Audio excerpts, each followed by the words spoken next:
Fala galera do Entre Linhas, mais específico você, amigo São Paulino. Bom dia, bom dia. Estamos aqui fazendo esse vídeo para você, para a gente falar um pouco aí do que aconteceu ontem. Infelizmente, São Paulo fez o que faz de melhor, né? Que é perder para times pequenos, teoricamente, né? O Bragantino, além de ter se tornado uma SAF, eu considero ainda como um time pequeno aqui de São Paulo. E ontem o São Paulo jogou novamente na Vila Belmiro, né? Parabéns pela excelente gestão do Júlio Casares, que recebeu elogios no final do jogo, né? E o São Paulo conseguiu perder aí para o poderoso Bragantino. Infelizmente, perdemos mais um ponto aí dentro de casa, né? Porque nós não temos casa. Nós não temos casa, nós não temos estádio, nós não temos torcida, então a gente foi para Santos, para o litoral de São Paulo, porque a gente precisou de um favor do Santos para a gente poder jogar um jogo, né? Num sábado à noite chuvoso, né? Quem sabe a torcida do São Paulo, que está totalmente engajada nesse final desse poderoso campeonato, né? Comparecesse aí em peso na Vila Belmiro. Então a gente levou o jogo para a Vila Belmiro. E nesse jogo, né, esse tom de sarcasmo, a gente viu que o São Paulo até se comporta bem, entre aspas, né? Mas foi um jogo medíocre. Eu quero até deixar aqui minha indignação ao Crespo, cara que ele se comporta muito bem ali em campo, ele é um cara postado, um cara sério, um cara que traz esse ar diferente do Zubeldia, mas ele mexe muito bem, muito mal, desculpa, ele mexe muito mal. Infelizmente, todas as mexidas que ele fez desde a sua volta para o São Paulo, e eu lembro de algumas mexidas também que ele fazia na sua primeira gestão, que ele, primeiro, ele demora muito para mexer. E quando ele mexe super mal. Ele tira ali o Lucas e coloca o Tapia. O Tapia, cara, ele não tem criatividade nenhuma. E detalhe, São Paulo parece que quer comprar o Tapia, né? Por 12 milhões de reais. 12 milhões que deixou de pagar ali pro Leonardo, Marcos Leonardo, ali no, antes da decisão da Libertadores. E, novamente, parabéns para a diretoria que o São Paulo tem aí na sua gestão. Então, o São Paulo deixa aí de fazer ali 36 pontos, né, para alcançar, perdão, 36 não, 48 pontos, para alcançar ali, talvez, estar mais próximo do G7 e jogar a Libertadores. São Paulo, infelizmente, deixa de ganhar 3 pontos dentro de casa. E assim, falando do jogo, é, não tem muita coisa do que falar. As desculpas dos jogadores sempre sendo as mesmas, pautadas aí na questão das lesões, né, dos jogadores. Então, o próprio Sabino ele fala isso no final do jogo, que nós temos vários desfalques. Isso é verdade, mas isso não é desculpa para a gente agora no final dessa arrancada, né? Quando o juiz apita, né, o pênalti ali em cima do jogador Lucas Barbosa do Bragantino. Só para ressaltar aqui, parabéns para você, tá, Enzo Dias? Parabéns, seu estabanado. Cara, se você puxar aí, né, os números do Enzo Dias, com certeza você vai verificar que é o 35º pênalti que ele faz, mas assim, de uma forma estabanada, tá? Ele é muito estabanado. Cara, que forma displicente de chegar no atacante que não ia dar em nada, o cara nem ia chegar na bola, né? Então, parabéns para você, o Enzo Dias. Então, assim que o juiz ele marca ali o pênalti, ele já sabia que ia ser gol.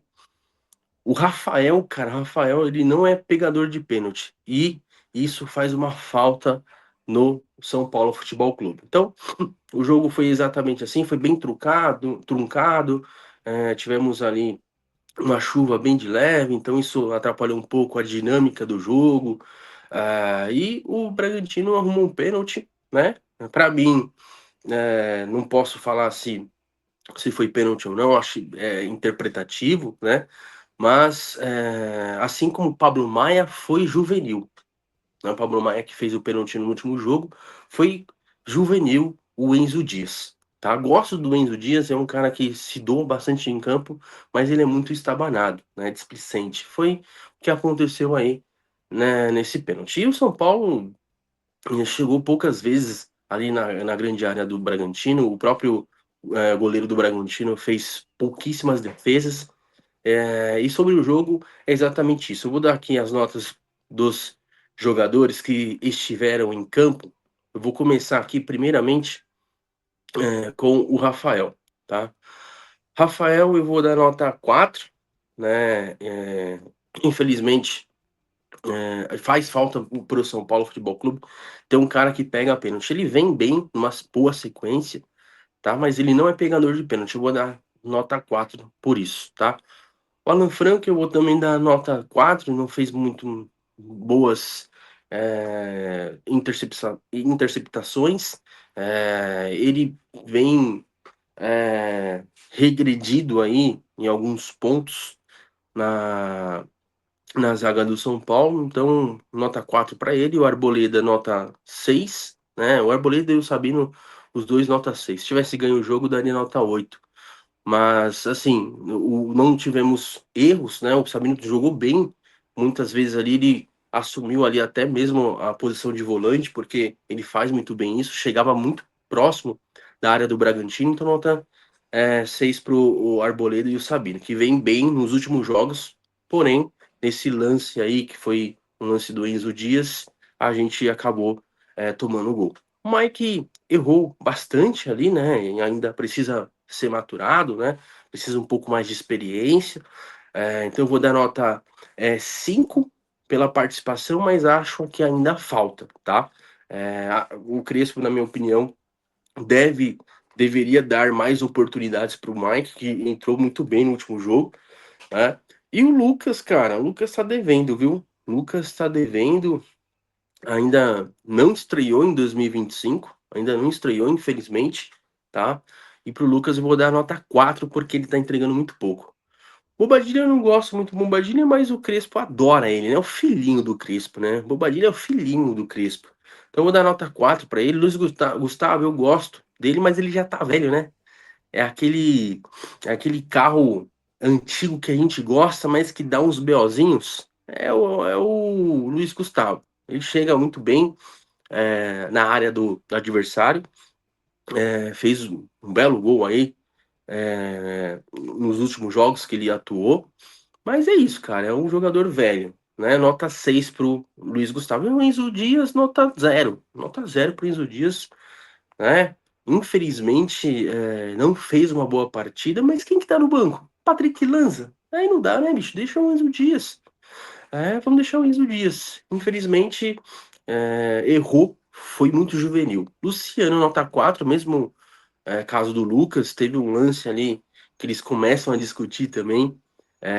Cara, eu não consigo mais ver o Luciano jogar pelo São Paulo. Essa é a verdade. O cara parece criança, mano. Ele parece criança. Ele reclamando, levantando os shorts. Puta que pariu, que cara ruim. Que cara medíocre. Ele é medíocre. Quem deu a 10 do São Paulo para ele devia se aposentar, ir pro hospício, né? Mas é isso. O Ferreirinha jogou bem. Eu tô gostando do Ferreirinha nessa posição, meio que um ala, né? Só que ele sempre erra na última bola. O Ferreirinha sempre erra a última bola e quando ele chuta fofo, né?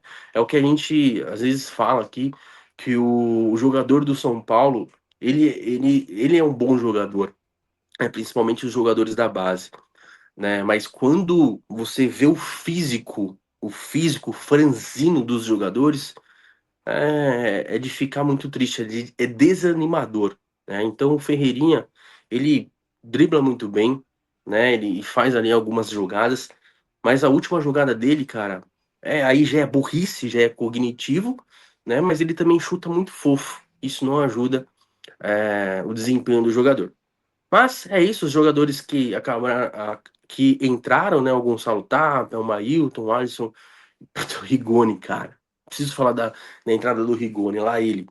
O Rigoni, o que eu posso falar do Rigoni? Rigoni é o filhinho do Crespo, igual o Bobadilha, né? O Crespo pediu o Rigoni e quer tentar provar a sua contratação. Mas é um péssimo jogador, bicho. Eu fico imaginando o jogador da base. O jogador da base do São Paulo, que o Luca, cadê o Luca? O Luca tava jogando sub-20 esses dias, deitou lá. Cara, coloca o Luca pra jogar, bicho, já é nosso. É um ativo. Foi que o Abel Ferreira acabou falando aí na sua última entrevista. Palmeiras apostou na base, o São Paulo não tá apostando na base. É isso que me parece, né? Coloca o Luca pra jogar, o próprio Paulinho. Aí você entra com Tapia e Rigoni. O que o cara da base vai pensar? Pô, quero ir embora, eu já aciono meu empresário que eu vou embora. Então é isso, né? Nota 3 pro Crespo, 3. E ele já deu uma declaração pós a entrevista, pós-jogo, né? A coletiva, ele já disse que vai ficar em 2026. Vai ficar em 2026. Não tem o que fazer, felizmente. Temos que apoiar o Crespo, mas nessa reta final ele tem peidado, feito péssimas escolhas, e ele ainda quer ter o aval nas contratações. Olha as contratações que ele faz: Emiliano, Rigoni e Tapia. E é isso, torcedor São Paulino. O que a gente pode esperar do São Paulo em 2026? É isso, vou ficando por aqui. Essas foram as minhas análises sobre o jogo, meu apontamento, tá? E estaremos no programa Entre Linhas na segunda-feira. Então não esquece de deixar o seu like, faça a sua inscrição e a gente vai sortear no final do ano uma peita do São Paulo. Tô igual aquele jogador que a peita do São Paulo. Fechou? Tamo junto. Um grande abraço e vai tricolor. Vamos até o final. Vamos tentar acreditar aí que o São Paulo vai conseguir essa vaga. Grande abraço. Tchau, tchau.